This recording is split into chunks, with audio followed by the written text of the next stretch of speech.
Yay. So, Daddy. Yes, Lauren. Yes. My firstborn daughter. Yes. Yes. Thank you for being with me today. Since I recently pivoted to talking about God's love and what that looks like, I wanted you to be my first because you are the one who has always shown me the love of God by how well that you've loved myself and Ariel and Jonathan. As your father. Yes, as my father. Yes. And you have loved us so well that I have never doubted for a moment that God loved me because of how well you love me. That's good. Sometimes we have our tense moments, but we still love each other, and I know how much you love me. Oh, And very so, much, very much. Yeah. I thank God for all three of you, yourself and your brother and sister, and we all love God, and I think that's the foundation of our love. All right, you ready? Yeah. Great, let's do this. Let's do this. Yay. What is the most beautiful way that you have experienced the love of God? Well, I've experienced the love of God since I was a child, a kid, from my parents. And then through the course of life, experimenting in those teenage years, we lived in that generation back well, I was born in the 50s, but living in the 70s, marijuana and the love generation and the flower children, we did a little experimentation. More than a little. So walking away from, and some people may believe that that's fine, and there's certainly some medical benefits somewhere, but in the end, I really began to walk away from God for a couple years, maybe almost 3 years. And I didn't realize it, because when you just start dealing with stress and anger issues, I decided to experiment and really didn't realize how far until one night, when I realized that I'd walked away from God through drugs and through wrong lifestyle. Well, and to be clear, you were a drug dealer, and there was a lot more than weed involved. There was A lot of drugs, a lot of different drugs. A lot of drugs, a lot of alphabet soup. Yes, it was a daily adventure, and before you know it, a little joint turned into ounces, that turned into pounds, that turned into kilos, that turned into cocaine and heroin and window pane, acid, and all those experimenting. PCP, LSD, I think you said. We had, yes, and then traveling now to buy, purchase, Mexico, and sell, and to find out that when you walk into some of these places and there's guns, there's rifles, there's mountains of different drugs in every room, not realizing, like, wow, I think this is pretty scary, and then you find out those guys get locked up in jail when we drive away. Probably the cops are watching. Multiple times I was stopped by police, and multiple times I just happened to be clean. I knew God was sparing my life. We traveled all the way up just to Canada, Bangor, Maine, and just dealing. So one night I decided to buy a little bottle of whiskey, and I didn't realize God was dealing with me that night. I ended up getting drunk, messed up a little bit that night. My girlfriend's going to now leave me, and I'm in bed, very sick, getting very sick. And about 2, 3, 4 in the morning, the ceiling opens up, the sky opens up, and Jesus is there. And he says the 4 words we're talking about here, said, "David, I love you." And I just melted. I just realized, oh my God, I have really walked away from you. I came back just in that instant with the voice of God. The love of God was so powerful. I destroyed all the evidence. I destroyed all the paraphernalia. I literally packed my car up and took it to the dumpster and pressed the button and crushed everything. My friends were not happy about that. They got a little upset. And I told them, "Hey, I met Jesus." And they go, "Man, you just must have had a wild trip last night. No, I really met Jesus. No, the ceiling opened up, and he said, "David, I love you." Like, what were you And smoking? then, yeah, I said, "Look, we're going to say some really good stuff for you. So when you really come back down to earth, then we can really party. But you're a fool, man. I don't know what you do. You just destroyed a lot, a whole lot. The love of God is that powerful. Changed my life in a blink. Now that was almost 50. This is 50 years ago. Yeah. I never touched any more drugs, alcohol, none of that. That had pulled me away from the love of God. Where now I'm destroying other people's lives. Literally, they're buying from me, buying from us. And I'm destroying their lives, not realizing how bad I was. What is the hardest challenge that you have been through, and how do you feel like God's love help you get through it? One of the most challenging stages in my life is knowing that I was going to be a single dad, and it's a very painful time in life. I cried out to God. I cried. I cried. So, in fact, so violently crying, what if it would hit me, grief would hit me so bad when I was driving, I had to pull over the side of the road multiple times until finally I felt totally free because the love of God was so powerful. It was finally God was hearing my prayer and removing this deep grief in me because I loved you kids so much that I could not. It's almost I couldn't function until I was doing my fatherly job properly by taking care of and raising you kids. So the love of God caused me to stay totally committed to raising you kids. And I think you three turned out pretty good so far. You're in your 40s. Ooh, yes. And your brother, sister Obviously. in their late 30s, obviously. So, and I love you kids more than anything else. I mean, some people say, man, your kids are really, really, really good. And dealing with forgiveness. One thing I taught you, I think you bring up more than anything else, is forgiveness. Yeah. We taught you that you'll be disciplined Yes. if you're doing a lot of wrong things, but we're going to deal with hugging. We're going to deal with discipline, sitting down, praying. Yeah. Well, and we believe that because you all forgive each other very quickly. Yeah.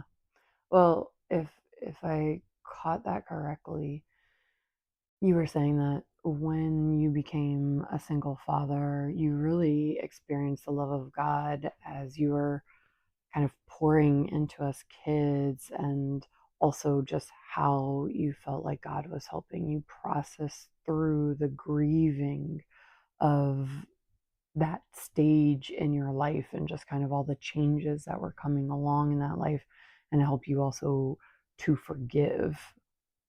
Is Yeah, that yeah. The love of God. There's no greater love than a man lays down his life for another. A father laying down his life for his children, Yeah. rearranging his schedule. More than once, rearranging the schedule a whole lot.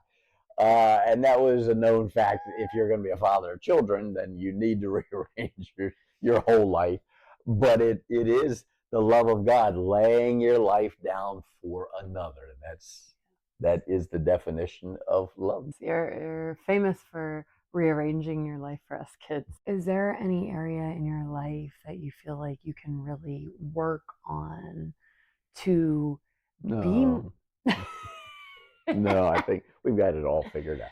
I mean, Only joking. I think you're pretty perfect, but I'm sure there's like Yes. a place or two. Oh, we're about 1,000 here, No problems. Is there anywhere in your life that you can work on to improve to be more loving and therefore show God's love to others better? Well, parenting is a challenge. Marriage is another challenge. And so, in relationship between a husband and a wife, it's challenging. It's the most challenging relationship you probably ever have in life. Your vow is you're supposed to, until death do us part, and so you don't want to kill each other. I know you're not supposed. That was not part of the vow, really. Although you may feel that way. Some people say, "Oh, divorce, no; death, yes."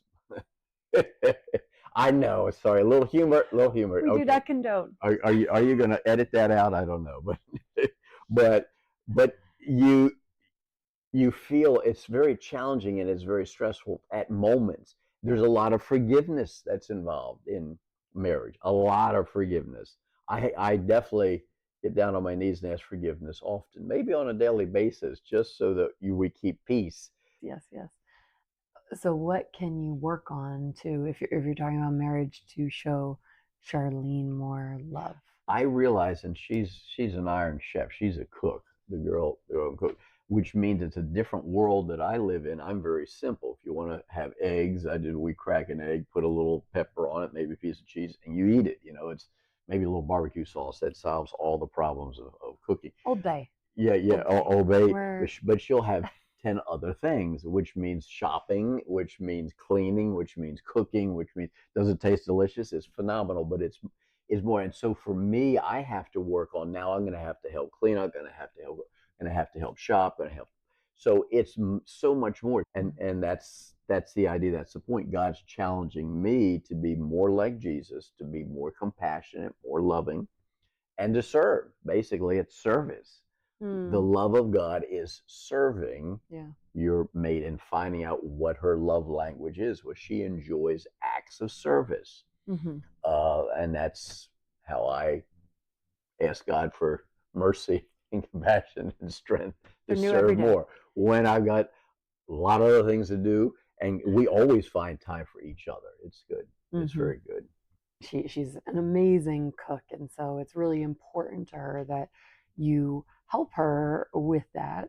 So if I'm understanding correctly, it's more of a you feel that you can help serve her and help her more in that area because acts of service feels like love to her. That's how she receives love in the greatest way. Yeah, yeah. It's her love language is it's cooking, it's serving, and I have to reciprocate in that to help her. Mm-hmm. And we have to learn to adjust. Mm-hmm. We have to learn to adjust to serve the needs of other people. Yeah. Awesome. Well, thank you. Thank you so much. I love you so much, and you have been the epitome and definition of perfect love to me. And that's not to say that you are perfect, but I've always felt that you loved us perfectly in as much as you knew how. Yeah. And, like I said earlier, because you loved us so well, that's why the love of God is something that has always been so important to me. That's why I've always known that God's loved me, because I figured if you loved me knowing all the crazy stuff I've done in my life and you still loved me and you still accepted me, I knew how much greater was God's love for me, that God knew everything as well and still loved me. And so I just want to thank you for seeking God and receiving that love for yourself, but also showing that love to not only us kids, but honestly, everyone. Like everyone who knows you would say that you are so loving and that you just exude the love of God. And sometimes that looks like peace. Sometimes that looks like joy. Sometimes it just looks like the way that you care for people and connect people and listen to people and how easily for Mm-hmm. you, and just a million different ways that you show God's love in your everyday life. And so I just want to thank you and honor you for how faithful you have always been to seek the love of God, but then to share it with everyone in your world. And Mm. so we all love you because of how well you love us. I love you. I love you too. Been a wonderful daughter. I'm so thankful God gave us you and your brother and your sister. I Did know. he give you me? Because Yeah, that's not what you said a few days I ago. know. We joke. We have a lot of jokes here in this family. You kind of said I was like basically adopted. I said, but not, you stole me. It's kind of what you said a few days ago. But anyways, we won't get into that here. We have a lot of fun here in this house making up stuff and having a lot of family jokes. Yes, yes, we do. And so I'm very blessed because I know God gave us you and your brother and sister and the just the love of God. I knew it was God's blessing when you showed up from heaven to earth, and that's the innocence of a little baby of a child. And I said I knew that's the voice of God. I love you. Love you, sweetheart. Oh, I love you, sweetheart. I love you too. Mm.